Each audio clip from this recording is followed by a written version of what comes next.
All right, everybody, how you doing? This is Robert Rivera with Who's On First, and today I've got Babe Ruth.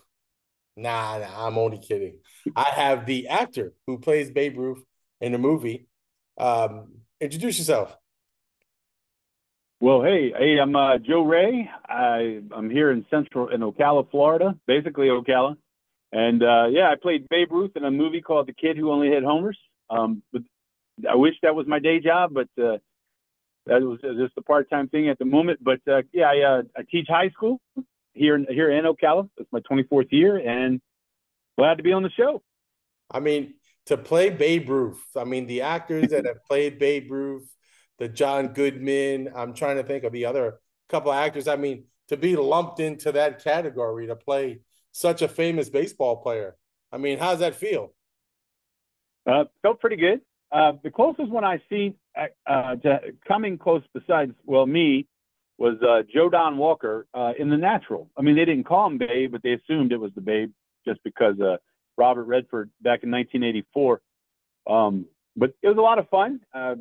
Being from Maryland myself, and Babe Ruth, born in Baltimore, Maryland, having played for Baltimore, I grew up reading all the sports books in the elementary school and read a lot about Babe Ruth and his 714 home runs and all his escapades, which I later found on YouTube. But yeah, it was a lot of fun. I enjoyed it. It felt great to play a historic figure, and baseball was my game. I mean, I played ball for 10 years.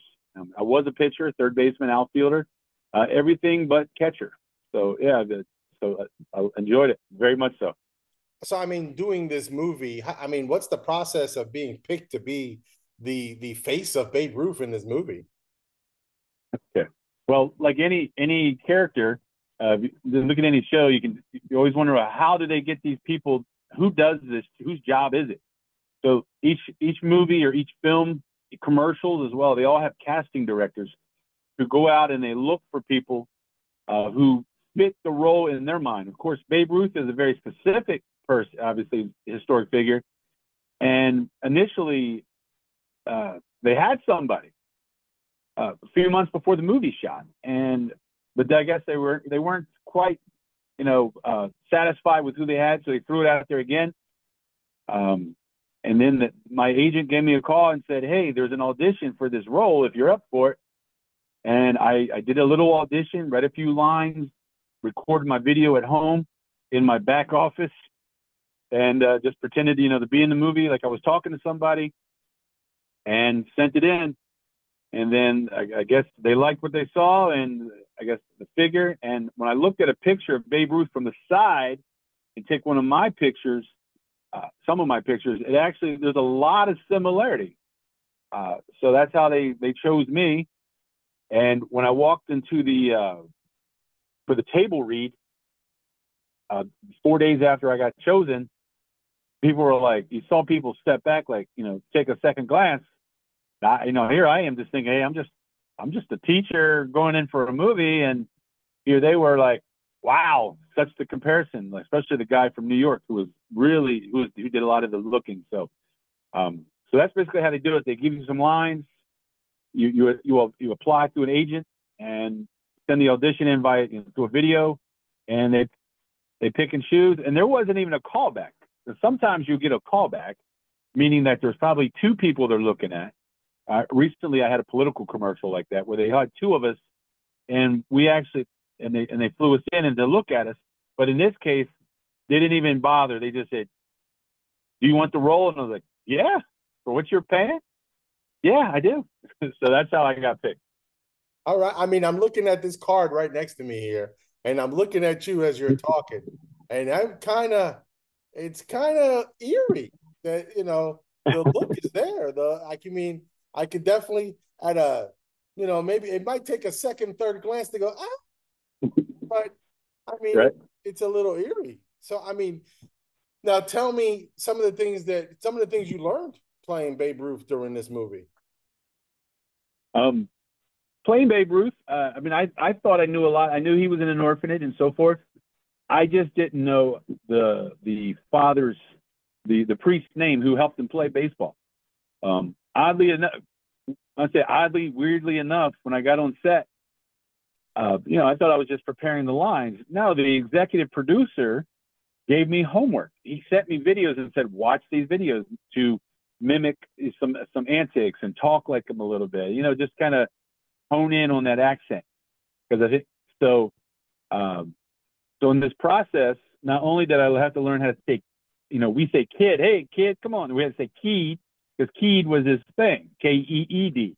So come on, Keed, hit the ball. As you'll see it in the movie, and but also I had to watch videos. I learned, I learned he was, of course, learned from a priest.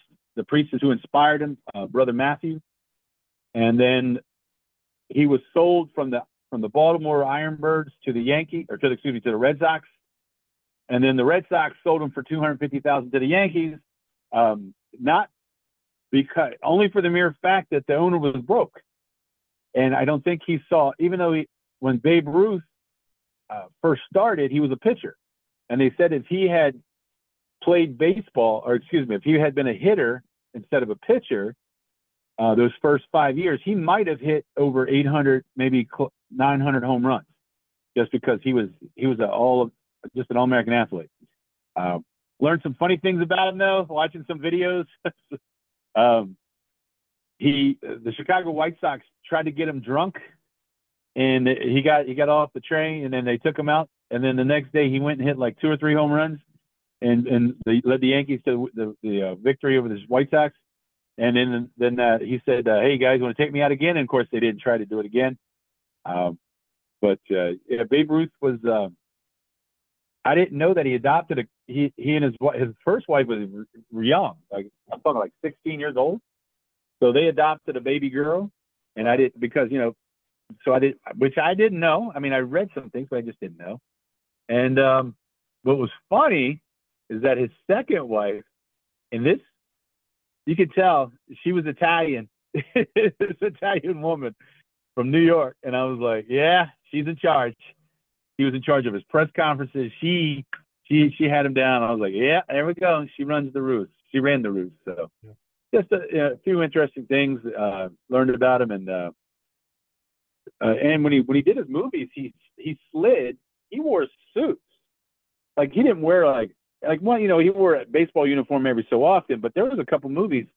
His movies, when he was showing the kids, he was literally just teaching them how to play ball, he was literally teaching. So anybody watching the movie could have been like, you didn't know how to play baseball, you could have learned some techniques. So I thought that those were some, when I watched it, I was like, man, this guy, he genuinely cared for people. His thing was, he just liked to eat too much in between games. In between. That's some good stuff. I mean, so he is the nicknames that come out is the Great Bambino, right? The Sultan of SWAT, as they say. There's all kind of different names, and I love that here we are.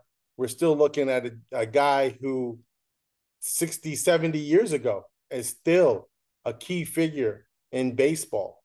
And one of my favorite lines is that legends never die. As one of the movies from The Sandlot. And that's one of my favorite lines, is legends never die. So, I mean, you think about it, what a big honor it was to play this movie. So what was the movie called? The movie was called The Kid Who Only Hit Homers.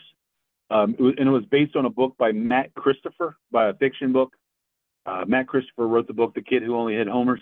We made it in 2020, and we finished 1 week, 2 weeks. We finished 2 weeks before the world shut down, right there, for the pandemic and all that fun stuff. So I was excited that we finished the movie before everything got crazy. So, yeah. Wow. That's amazing stuff. I mean, I saw the movie, and you can get the movie. Where do you get the movie? It was Amazon. What was the other channel that you sent me? Okay, I sent you BYU TV, and if somebody, the link is on, it's BYU. You just got to look up. If they Google the Kid Who Only Hit Homers, there's one on Amazon Prime. You can rent it from there, and on BYU TV, you can just click on the link and watch it for free. Basically, watch it for free. I'm sure it's limited, but at some point it'll be limited. But yeah, that's where those two places is where I found it. So. I mean, I saw the movie I thought it was really well made. It was very interesting, and I saw him get the kid went from a zero to a hero, and then he got humbled, and then he Yeah. got brought back, and Babe Ruth was there every step of the way. You were there. You're like, hey kid, you can do it. Hey kid, great job. And then when he got a little too cocky, and that power got taken away from him, that he didn't get it. All of a sudden, now it's like, wait a minute, hold on. You gotta eat that humble pie. But baseball is a game of wins and losses. There's great success and there's great losses, and you have to be able to roll with the punches. I mean, so what was one of your favorite lines in the movie? Oh, my favorite line for me was the line where I said, "No one's bigger than the game." Nobody, because it's like all these. Look, you go back through history, all these people, and it's like, yes. Matter of fact, I saw a picture. Yeah, because we've been around a while. You look back 40 years at somebody like Goose Gossage, or I'll look at the Red Sox. I saw a picture of Louis Tiant from Boston, and I remember how much I didn't like Louis Tiant because he was always striking out my Baltimore Orioles, or Ron Guidry, or Tommy John, and I was like, oh man. And then you see George Brett, and it's like these guys have been around. You're looking, you're like, yeah, that's right. Wait a minute, we got older too, didn't we?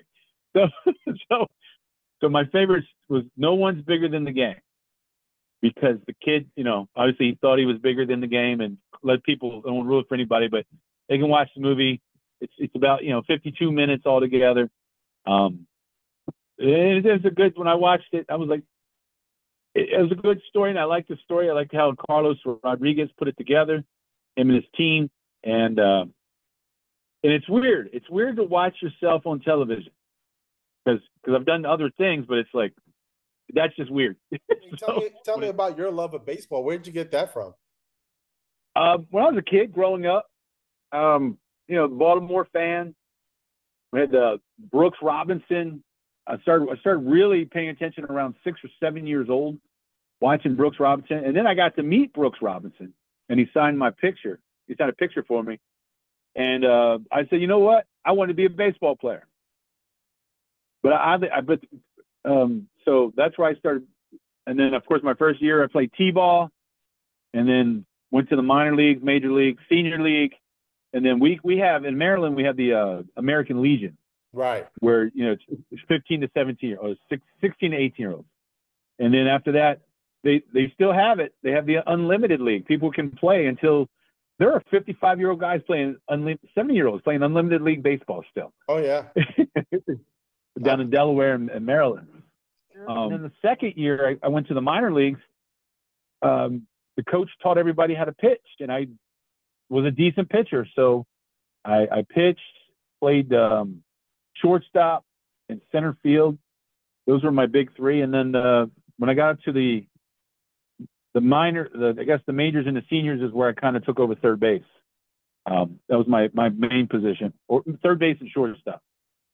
Pitched a little, and then I played high school ball. A couple years of high school ball, I played traveled for the American Legion League. That was fun.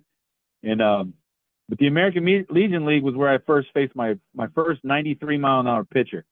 And I don't know if anybody's ever faced a 93-mile-an-hour pitcher, but it comes in pretty fast, and it's kind of like a blur. You just kind of stick your bat out and pray for the. I fouled it off. I struck out, but I fouled it off the first. At least I fouled it off. But just growing up with the Orioles. When I was in fourth grade, they went to the World Series, lost to Pittsburgh, and then in eighth grade they beat. In '83, they beat the Phillies for the World Championship. So I was always a baseball fan, collected all kinds of cards, and that's where I love the game so much so. What do they call it? Pepper. I guess I really didn't play a whole lot of. I don't know if you played Pepper. Yeah. Yeah. Where you Pepper. Okay. Well, I would do that by myself because my brothers were smaller, so I would go out and take a tennis ball and throw it out against the house and act like, play basically my own individual game of home run derby or Pepper, by myself.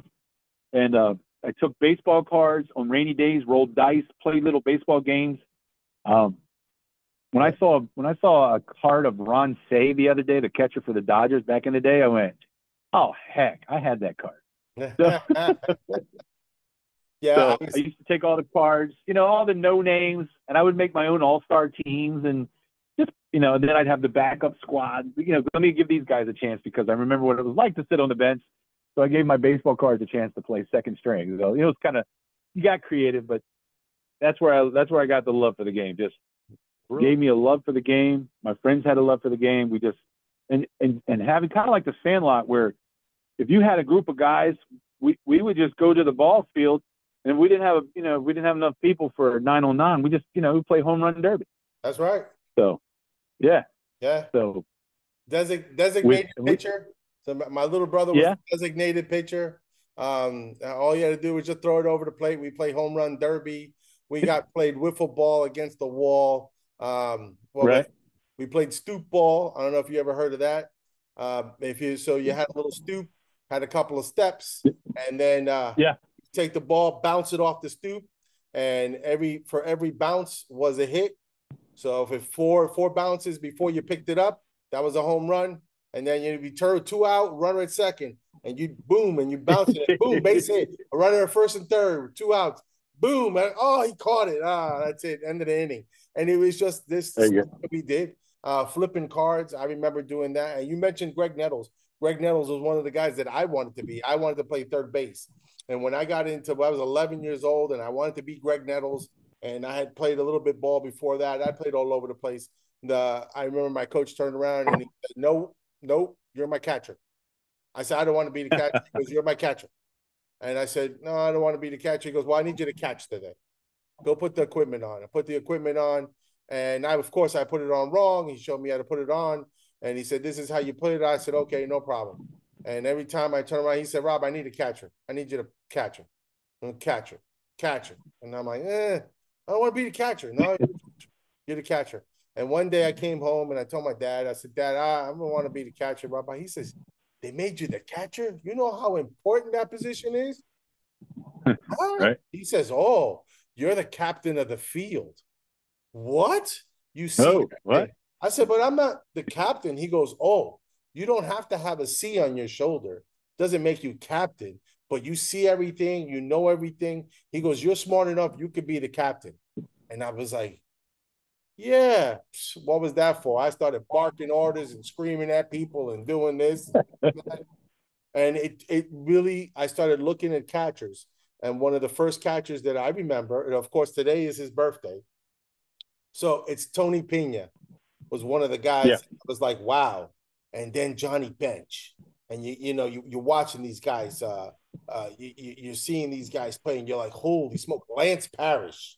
I remember when Lance Parrish had the glove with the big orange lips on that thing. Oh, I fell in love with the glove, and I fell in love with Lance Parrish.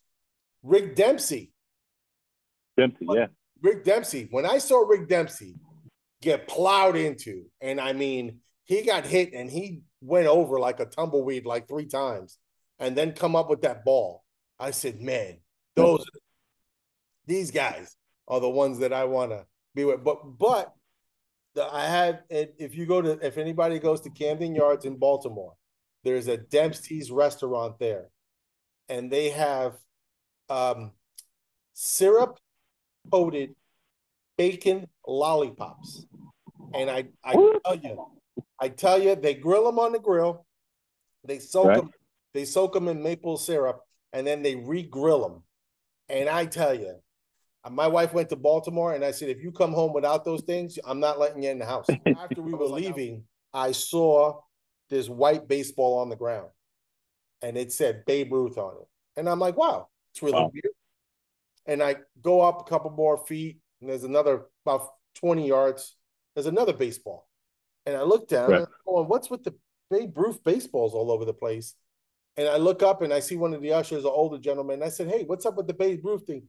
And he goes, "Follow the ball, kid." I said, "What?" He goes, "Follow the ball." And I'm like, "What?" And he goes, "Look, there's another one over there." And I walk up to it, and it takes me to the corner. And then I see one in the street. And I go and I see on the one on the other corner. And I see one in the street.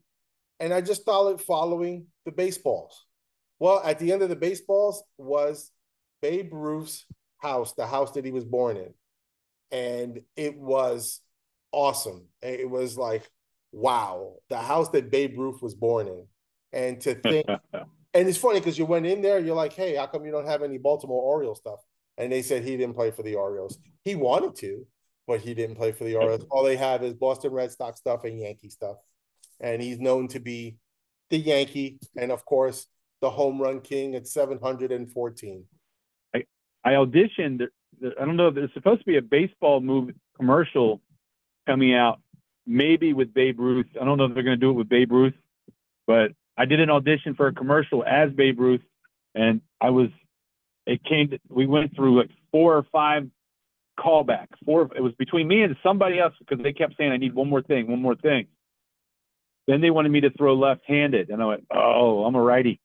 So I practiced for a half an hour before I even videotaped, and but I found myself pitching like Scotty McGregor. I was like, how did Scotty do it? Or Steve Carlton? Let me throw it up there, and so it was different. I said I can bat left-handed. That throw-in is a little bit, I'm ambidextrous, so as far as the batting, but as far as the throwing, it took a while because my shoulder wasn't, it wasn't developed like the other one, and I was like, because it's just weird to have to come over and do that motion. And Babe Ruth today. I mean, what would you say to him? Conversations we'd have is like, what did you think? I mean, how'd you? Well, let's go backwards. When he all his life he wanted to be a manager, and he ended up being a coach for the Dodgers. It's like, what was that like? And what was it like playing with Gehrig and DiMaggio and under who's the manager? Charlie Murphy. Those guys. What made the management of the Yankees during the 30s different from the 20s? What was Murphy's style, or Charlie Murphy, McCarthy? Something like that. What was the management style like different that turned them into winners in the 30s versus the 20s? Because just watching the Yankees just change under that new manager, he had, he managed them to 7 World Series. Right. And I was like, what was it's like, what was it like as a boy getting trained by a priest to play baseball? How was that like, and I would ask him, like, what would you say to kids today as far as baseball? And I imagine it would probably be about the same way as he did back in the day when he told the kids stay out of trouble, go play ball, do their homework, get good grades in school. Get good grades. The same thing I tell my students. Make sure you pass your class. Yeah.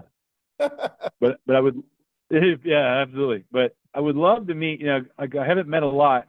I think the last baseball player I met, and this is going back a while, was Dale Murphy. This is back in the 90s when I went to school up near in Pennsylvania, and he played for the Phillies. I met Dale Murphy at a Chick-fil-A in the mall with his son, and that guy, he is. And if you remember the cartoon Casey at the Bat, he was cut. He was Casey. He was the cartoon character of Casey with the, everything was just right. Chiseled. The legs were big. The forearms were massive. He was just, but he's a nice guy. He's a great guy. I talked to him for like 10 seconds. Just said, hey, I just want to say hi. I'm a big fan. He was probably the last baseball player I met that I can remember. But yeah, I would ask him, just what was it like? What was life like after, baseball? What was how did he transition? Because, there's got to be a transition. So, I mean, you mentioned you're a teacher. What do you teach? I teach math and finances, personal finance. Okay. I mean, that correlates to baseball, math, finance. I'm sure getting into contracts. Yeah. Yeah. And then just when my students see me on the screen, all of a sudden, math, they don't want to do math, and they're like, wait a minute. It's a nice liaison to, it's just something different because, like when we were growing up, I don't know how much you knew about your teachers. I didn't know much, outside of my sixth grade teacher, science teacher, his son was Bob Horner played for the Braves. Right. And Mr. Bill Horner was our science teacher who taught me and my mother.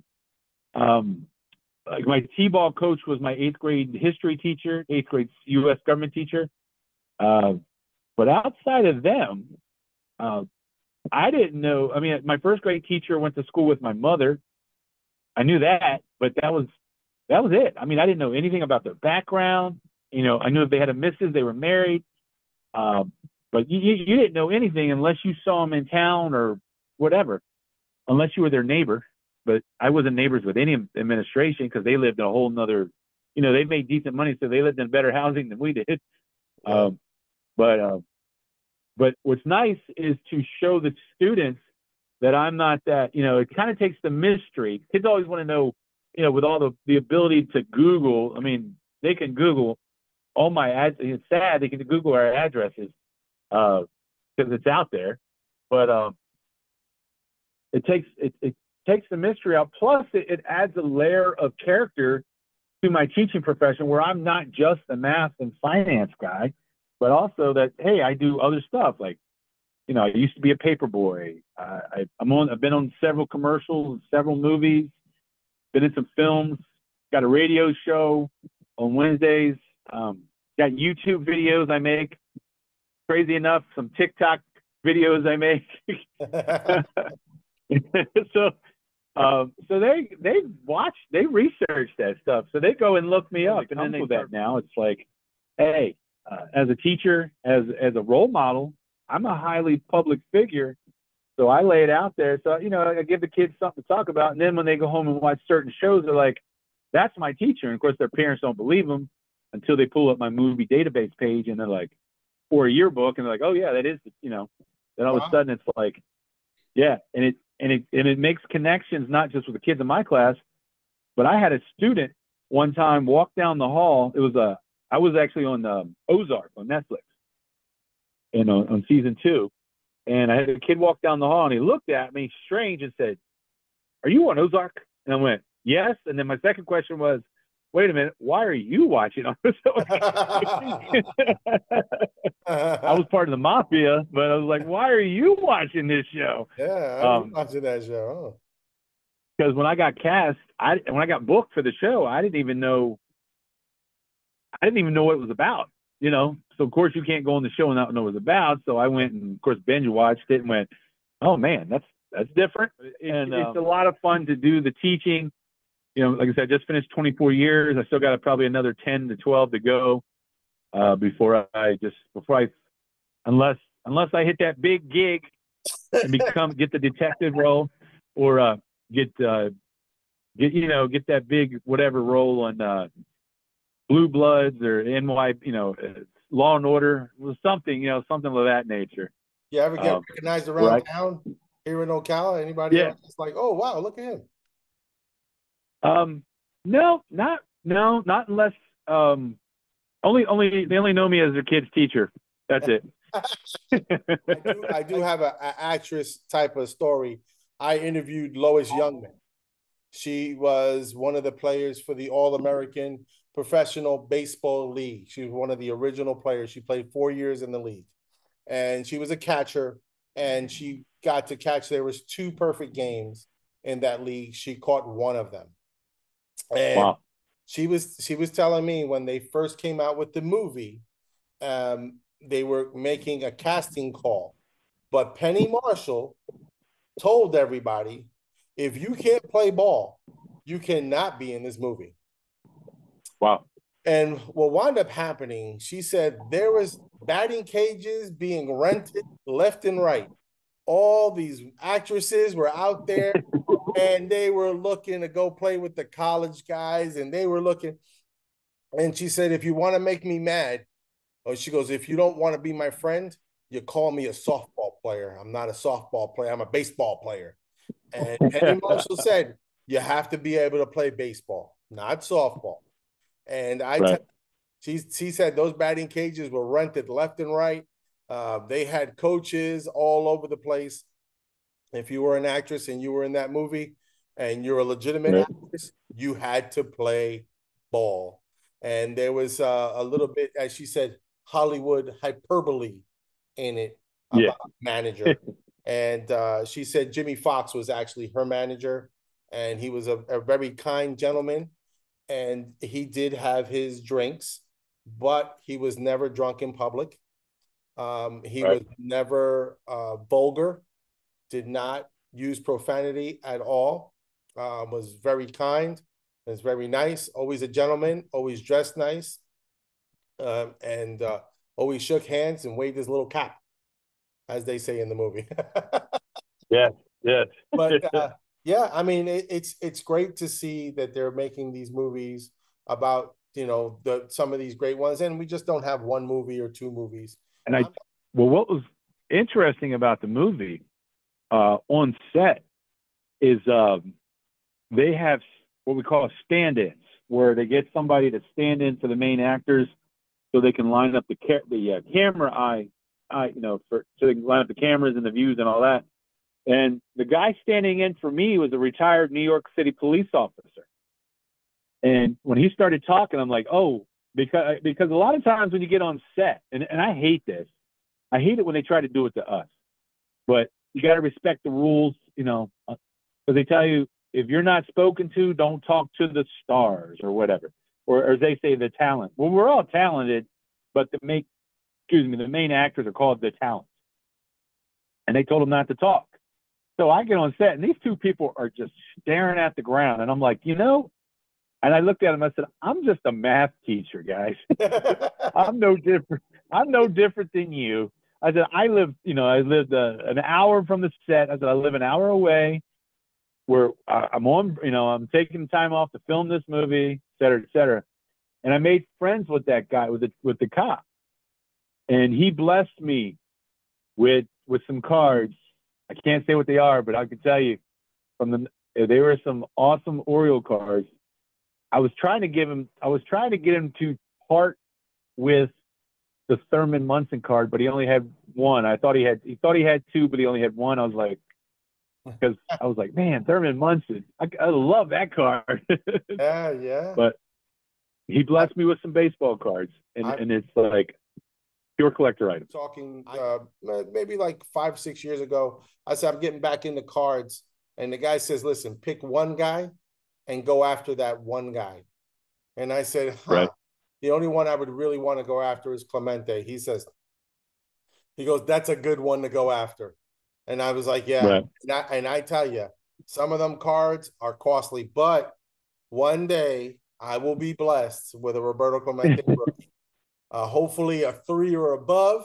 Right now I can afford about a 1 or a 2. Right. But I'm looking for a 3 and above. 3 to 6 would be great. I don't have the money to spend, but one day, don't worry, it'll come to me, and I'm gonna send it out there, and I would definitely get my hands on one. That would be something I want to go. Anyway, listen, thanks for being on. I appreciate you being on. No problem. I mean, this is a great time. It's a blast from the past to go see, Babe Ruth. If anybody wants to see the movie, it is the kid who only hit homers. Okay. And you can watch it on Amazon. You can rent it on Amazon Prime, or you can find the link on byutv.org. Okay. And if you guys want to learn some math, you can go to high school. He'll teach you some math, some finances. Or you can go to Mr. Joe Ray Financial Educator on YouTube. Oh. but I'm revamping that site because it's kind of cheesy right now. But or you can catch me every Wednesday night where I throw in a lot of history, a lot of stats, just a lot of stuff, and I just talk about whatever. Every Wednesday night from 6 to 7 p.m. on WPAT930am.com. I host a 1-hour radio show. Now, it's online, but of course, if sadly enough, it's in the New York area. I mean, that's fine because it's a big audience. But yeah, I can catch my radio show, WPAT930am.com. And Joe Ray's going to Wednesday on that one day. You're gonna get me on that show one day. I'll get you on there. We'll start talking baseball. We're going to need a 2-hour show. Absolutely. We're going to need a 2-hour show. I'll have That may have to be a Monday night. Yeah. Well, listen, thanks for being on. I appreciate you. Thanks for taking out your time. I wish you luck in your adventure with the radio show, and we're gonna get all the descriptions down in the bottom. It's down in there. Just don't look at me over there, down there. It's down in there in the description. Yeah, okay. All right, everybody. As we say here on Who's On First, keep swinging.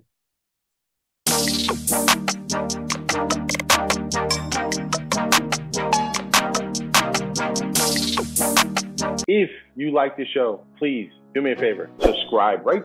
You see it? It's right there. Subscribe, share, like, and don't forget, put that bell on. It'll ding you when I put something else on, all right?